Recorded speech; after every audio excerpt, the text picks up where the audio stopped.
आजकल हर जगह stock market की बात हो रही है। न्यूज में, सोशल मीडिया पर और घर में भी। लेकिन सच बोलूं तो काफी लोगों को क्लियर ही नहीं है कि स्टॉक मार्केट होता क्या है।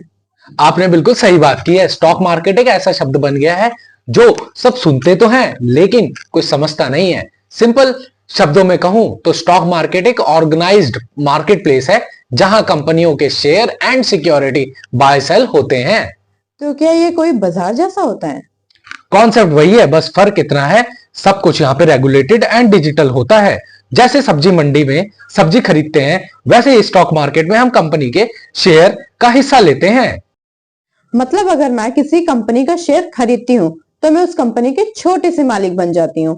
प्रॉफिट होगा तो मेरा फायदा, लॉस होगा तो मेरा रिस्क भी होगा। एक बेसिक सवाल पूछूं, कंपनीज अपने शेयर्स मार्केट में क्यों लाती हैं?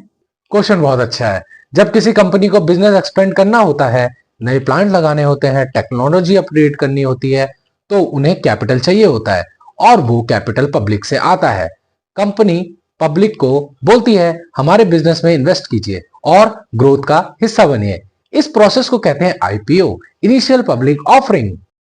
मेरे कुछ सवाल हैं। इन्वेस्टर्स को रिटर्न कैसे मिलता है और एनएससी एंड बीएससी क्या होता है? दोनों में डिफरेंसेस क्या हैं?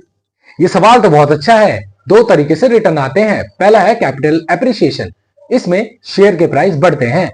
दूसरा है डिविडेंड, कंपनी प्रॉफिट का हिस्सा देती है अपने शेयर होल्डर्स को। इंडिया में दो मेजर स्टॉक एक्सचेंजेस हैं। पहला है बीएससी, दूसरा है एनएससी। एशिया का सबसे पुराना स्टॉक एक्सचेंज है बीएससी। स्टैब्लिश हुआ था 1875 में। इसे ही सेंसेक्स कहते हैं। दूसरा है एनएससी, स्टैब्लिश हुआ था 1992 में। इंडिया का सबसे बड़ा एक्सचेंज बाय वॉल्यूम इसी को कहते हैं। निफ्टी यहीं से आया है। ये फुल्ली इलेक्ट्रॉनिक ट्रेड लाने वाली पहली एक्सचेंज है। मतलब इन्वेस्टर दोनों में ट्रेड कर सकते हैं। इन्वेस्टर के लिए एनएससी और बीएससी दोनों सेफ और रेगुलेटेड हैं। मार्केट ऊपर गया या नीचे ये डिसाइड होता है बाय सेंसेक्स और निफ्टी।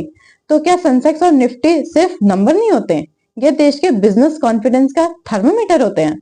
बोला, बहुत गहरी रिलेशनशिप है स्टॉक मार्केट और इकोनॉमिक के। कैपिटल फॉर्मेशन में काम आता है, एम्प्लॉय जनरेटमेंट में हेल्प करते हैं, फॉरेन इन्वेस्टमेंट अटैच करते हैं, गवर्नमेंट को टैक्स रेवेन्यू देते हैं। इसलिए जब मार्केट में गिरावट आती है तो ट्रेडर्स पैनिक होते हैं। लेकिन मार्केट में गिरने में सिर्फ इन्वेस्टर का लॉस नहीं होता बल्कि इकोनॉमिक सेंटिमेंटल का इशू होता है। रिस्क मैनेजमेंट आज मुझे लगता है स्टॉक मार्केट से पैसा कमाने का जरिया नहीं बल्कि इकोनॉमी का बैकबोन है।